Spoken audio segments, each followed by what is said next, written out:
Praise the lord.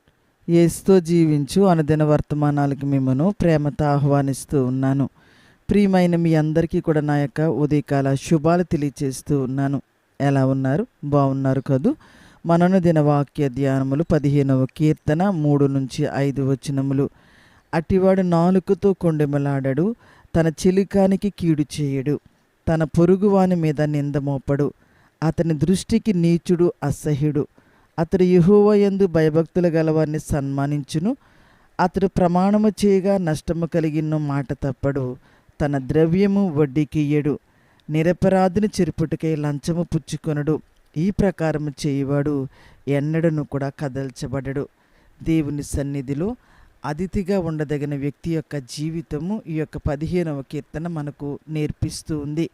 దావీదు ఎటువంటి వ్యక్తి దేవుని గుడారంలో ఉండదగిన వాడెవడో ఇక్కడ వివరిస్తూ ఉన్నాడు. విశ్వాసముతో సహా దేవునితో ఉండడానికి కావలసిన ముఖ్య అవసరత పరిశుద్ధత.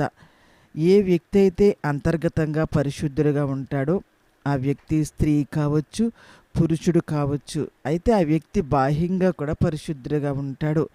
ఇంకొక విధముగా చెప్పాలంటే వారు నీతి కలిగి ఉంటారు.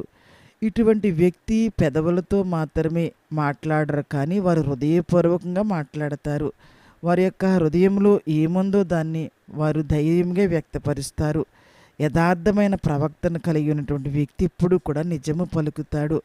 3వ వచనం గమనిస్తే, అటివాడు నాలుకతో కొండెమలాడడు, తన చిలికానికి కీడు చేయడు, తన పొరుగువాని మీద నింద మోపడు.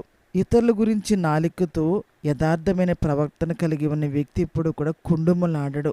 కొండెములాడటం అంటే ఒకనికి వ్యతిరేకంగా అతని వెనుక మాట్లాడడము, చెప్పేది నిజమో తప్పు అని చూడకుండా మాట్లాడడము.